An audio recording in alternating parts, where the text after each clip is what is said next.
Bonjour, je me présente, Michel Rebordage, chef de service des arts de la Bibliothèque et de la culture de la ville de Belleuil.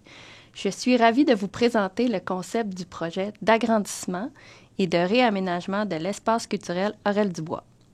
Grâce à ce projet, la ville de Belleuil disposera d'infrastructures culturelles modernes en phase avec les nouvelles tendances.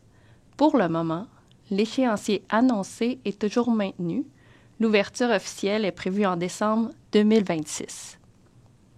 À la suite du concours d'architecture pluridisciplinaire pour la construction de l'espace culturel Aurel-Dubois, les membres du jury ont désigné l'équipe de l'Agence spatiale plus BGLA Architecture et Design urbain Parallèle 54 et Génécor Expert Conseil.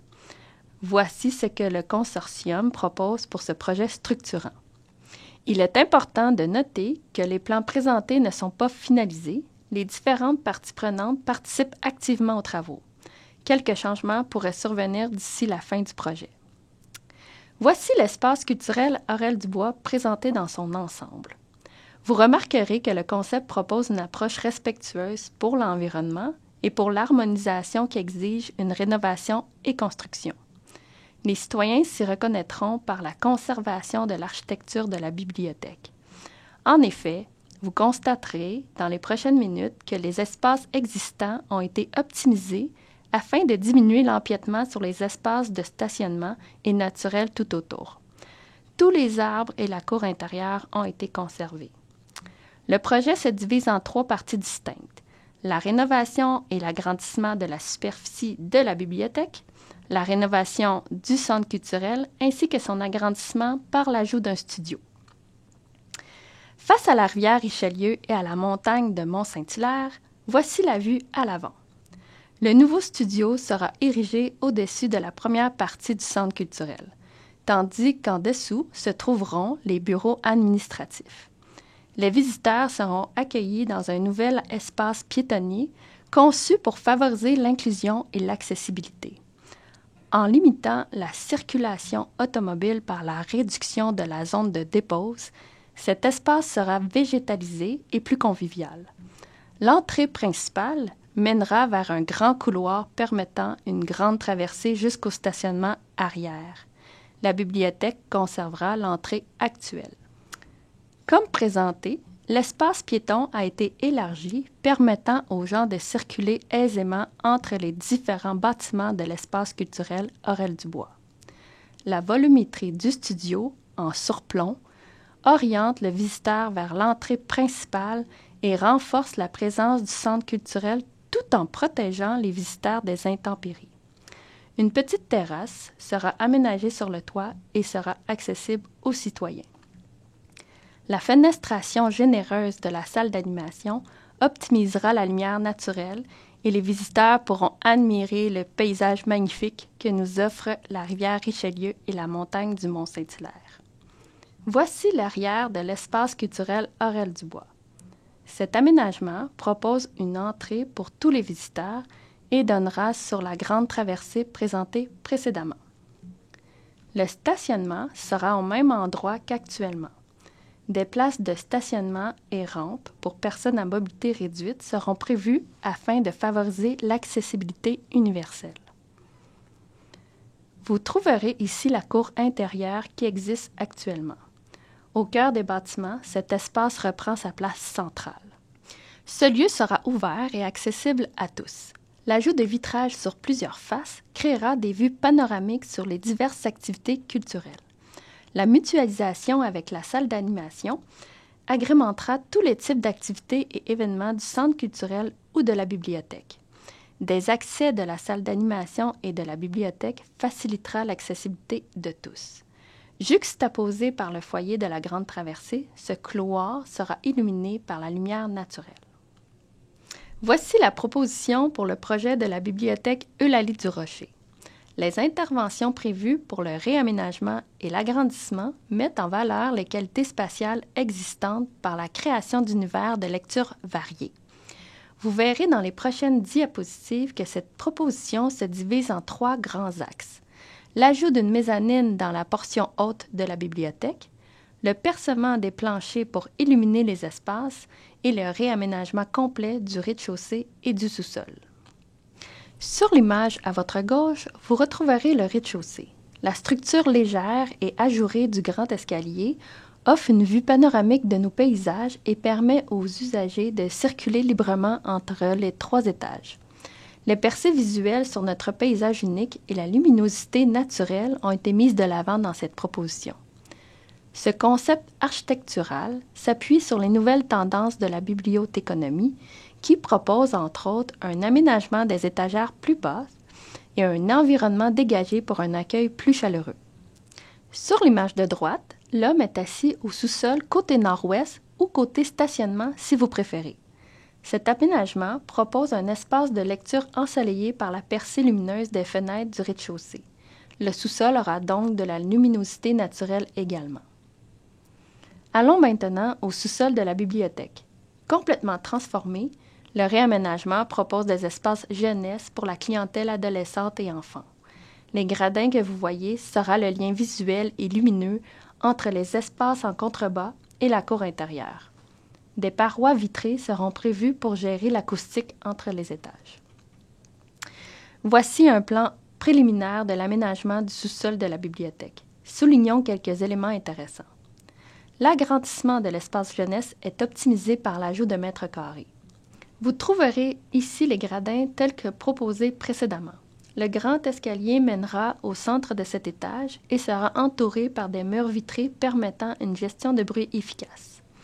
Le Media Lab sera aménagé dans cette zone, accompagné d'un studio de production, renforçant ainsi l'offre culturelle.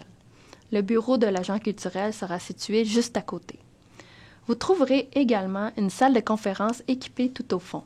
Comme mentionné précédemment, un espace lumineux et fermé par des vitres sera prévu tout près. La Société d'histoire et de généalogie de Belleuil-Mont-Saint-Hilaire disposera de nouveaux locaux mieux adaptés, offrant une meilleure accessibilité pour les citoyens et facilitant la consultation de leurs ouvrages dans une section dédiée. Afin d'assurer l'accessibilité et des déplacements plus faciles pour tous les usagers et les poussettes, un ascenseur sera prévu. Il permettra de relier les 3 étages. Montons au rez-de-chaussée de la bibliothèque. L'accès à la bibliothèque pourra se faire par 2 entrées, celle que vous connaissez actuellement et par la traversée située près du stationnement arrière. La nouvelle bibliothèque aura 2 chutes pour les livres. La chute à l'avant du bâtiment restera telle quelle pour les usagers qui désirent retourner leurs livres en dehors des heures d'ouverture. L'ajout d'une chute intelligente située tout près de l'entrée arrière permettra une plus grande autonomie de l'usager pour le retour des livres, diminuant l'attente et permettant au personnel d'offrir un meilleur service à la clientèle. 2 petites salles fermées ont été prévues pour des travaux collaboratifs. Il y aura des espaces pour ceux qui désirent lire et travailler tout près de grandes fenêtres donnant sur le stationnement. Le comptoir d'accueil sera déplacé vers la porte principale arrière, tout près des gradins et de la cour intérieure, tel qu'expliqué précédemment. Cette proposition optimise les espaces en regroupant les collections tout en conservant des places assises pour la lecture et la consultation sur place. À cet étage, vous retrouverez la collection des romans, documentaires et périodiques. L'accès pour la salle d'animation se situe au même endroit qu'actuellement. Bien sûr, nous conservons la verrière tant appréciée autant des usagers que du personnel. Finalement, la mezzanine sera accessible aussi bien par le grand escalier que par l'ascenseur, et une sortie de service est prévue de ce côté. Cet espace accueillera la collection des documentaires ainsi que des espaces de travail avec comptoir et tabouret offrant une vue sur la montagne. Des étagères plus basses et des garde-corps discrets mais sécuritaires seront prévus afin de dégager la vue entre les étages et créer une sensation d'espace aéré. Voici une coupe représentant les 3 étages de la moitié de la bibliothèque. Vous voyez à votre gauche la cour intérieure et à votre droite la verrière. Cette coupe permet d'illustrer les percées lumineuses et d'imaginer l'aménagement des espaces.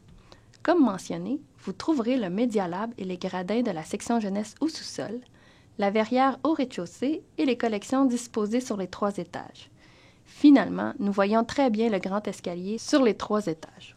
Voici une autre coupe de la bibliothèque sur son ensemble. À droite, vous êtes du côté de la rue Richelieu et à gauche, du côté du stationnement. Les espaces de travail pourront bénéficier des percées lumineuses telles que démontrées. Vous pouvez remarquer les portes vitrées qui permettent de prévoir l'acoustique entre les étages. Les prochains espaces définissent les parties communes qui se trouvent entre la bibliothèque et le centre culturel. Dans cette diapositive, vous retrouverez l'entrée principale de la rue Richelieu du centre culturel. À votre droite, le comptoir de billetterie et à votre gauche, le bar qui sera adjacent à la salle d'animation, dont l'entrée se trouve juste à côté. Ce bar pourra être aussi ouvert du côté de la salle selon les événements ou lors d'un achalandage important d'un spectacle. Vous trouverez au deuxième étage l'accès à la terrasse qui est demi-couverte. La salle d'animation sera entourée de la cour intérieure, la bibliothèque, le passage piéton situé à l'avant et le grand couloir. De grandes fenêtres feront de cet espace un lieu très lumineux pour tout genre d'événements. Cet espace multifonctionnel pourra permettre plusieurs aménagements selon les besoins des utilisateurs. Voici une image du couloir, appelé aussi la grande traversée, qui permettra aux visiteurs de circuler facilement entre la bibliothèque, le centre culturel et le stationnement. Devant, vous remarquerez les portes d'entrée principales et le bar. Sur votre gauche, la cour intérieure apporte énormément de luminosité. Juste ici, à votre gauche, vous pouvez imaginer l'entrée de la bibliothèque. Dirigeons-nous vers le centre culturel. Dans l'image de gauche, lorsque vous serez devant la billetterie, vous pourrez accéder à la salle de spectacle. En haut, vous trouverez l'entrée du studio. Les visiteurs pourront utiliser l'escalier que vous voyez ou l'ascenseur situé tout au fond. Encore une fois, la luminosité naturelle a été mise de l'avant par les percées prévues au toit. Dans l'image de droite, vous pouvez remarquer que le bar fera face à l'escalier. Voici la proposition pour le studio. Cet espace dédié pour la création et la diffusion pourra offrir des aménagements multiples et sera équipé d'équipements scéniques pour des besoins des arts de la scène. L'ouverture sur la montagne permettra une luminosité naturelle et bien sûr l'admiration des spectateurs sur le paysage. Par les équipements spécialisés, une obscurité complète sera possible également. Nous voici dans le sous-sol du centre culturel. Le costumier et l'atelier de l'arrière-scène seront optimisés par cette proposition et l'ajout de l'ascenseur qui se rend jusqu'au studio. Ces espaces pourront servir d'entreposage scénique. Pour vous situer, cet espace se trouve en dessous de la scène de la salle de spectacle. Voici le rez-de-chaussée du centre culturel. Pour vous situer, vous trouverez la salle d'animation juste ici et la grande traversée. Donc, dès l'entrée principale, vous avez le bar à votre droite et la billetterie dans le foyer pour accueillir les visiteurs. Le vestiaire se trouve tout près de l'entrée du stationnement. Les bureaux administratifs de la diffusion de la coulisse et l'arrière-scène seront situés dans la partie avant du centre culturel. Et si nous continuons plus loin, vous trouverez le débarcadère pour les camions de tournée et pour toute livraison. Dirigeons-nous vers la salle de spectacle qui sera située au même endroit tel que vous la connaissez actuellement. Des gradins télescopiques permettront des aménagements de salles différents pouvant convenir à l'offre culturelle présentée. Sur le côté gauche, les loges et le côté technique seront disposés pour les artistes et le personnel. Il y aura des petits changements dans les prochains plans pour ces derniers espaces afin de permettre l'installation d'un petit bar dans la salle. Dans ce plan, vous trouverez les espaces qui seront situés à l'étage du centre culturel. Vous trouverez le studio ainsi que les loges et espaces techniques tout autour et un escalier de service. Comme vous voyez, l'ascenseur sera installé tout près des portes d'entrée pour accéder à la salle. De plus, vous trouverez l'escalier pour se diriger vers la terrasse. Cet escalier descendra tout près de la billetterie. Voici une coupe du centre culturel afin de visualiser les percées lumineuses et d'avoir une meilleure compréhension des espaces. Du côté de la rue Richelieu, vous avez le studio au-dessus des bureaux administratifs. Vous pouvez aussi observer la salle de spectacle à votre gauche. Ici, pour cette dernière image, vous pouvez imaginer les percées lumineuses de l'escalier menant au studio. Enfin, nous avons une belle représentation de l'utilisation des espaces existants cohabitant avec une nouvelle construction. C'est ainsi que se termine la visite virtuelle du concept d'agrandissement et de réaménagement de l'espace culturel Aurel-Dubois. Je vous rappelle que des changements pourront survenir puisque ces plans ne sont pas finaux. Pour suivre l'évolution des travaux et connaître les services relocalisés, je vous invite à vous abonner à l'infolettre sur notre site internet www.beloeil.ca ou visiter notre page des grands projets sur notre site internet. Je vous remercie de l'attention que vous avez portée à cette présentation.